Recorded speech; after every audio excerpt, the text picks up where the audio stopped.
A Minnesota teenager charged with trying to travel to Syria to join ISIS is out of jail tonight. A federal magistrate releasing him before trial into the custody of his parents. It was a courtroom shocker and kind of unusual for a case like this. And Fox 9's Tom Lydon was there.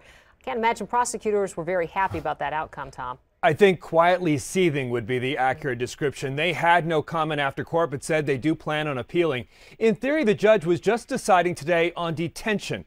But it also may be a little subtle statement on the merits of the case that prosecutors also laid out today. A case that even early on looks like it may have some problems. When no one was looking tonight, Abdullahi Yusuf slipped out a side door of the federal courthouse.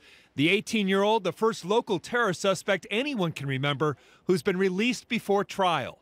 Astonishing, even his attorney. I was very surprised. I was very hopeful. I certainly gave it everything I had. In court, an FBI agent detailed how they intercepted Yusuf last May before he got on a plane to Turkey.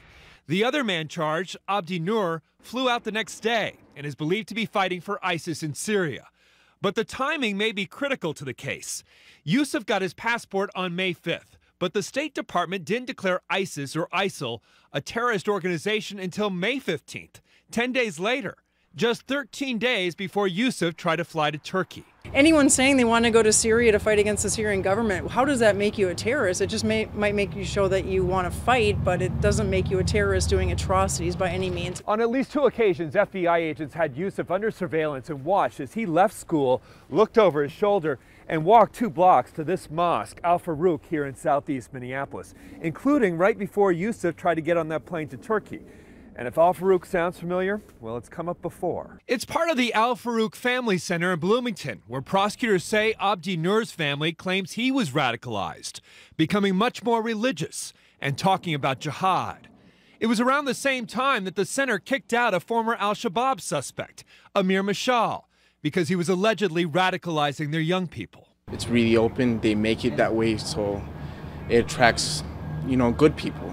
But sometimes, bad people do slip through the cracks and actually do go there. And the attorney for Yusuf believes ultimately that's why prosecutors wanted to keep her client locked up, in hopes he may start naming names. I think that's why they want to keep him in custody, so he's forced to help them out in some way. To literally keep him in custody to squeeze him so he would cooperate? I would imagine that's one of their intentions.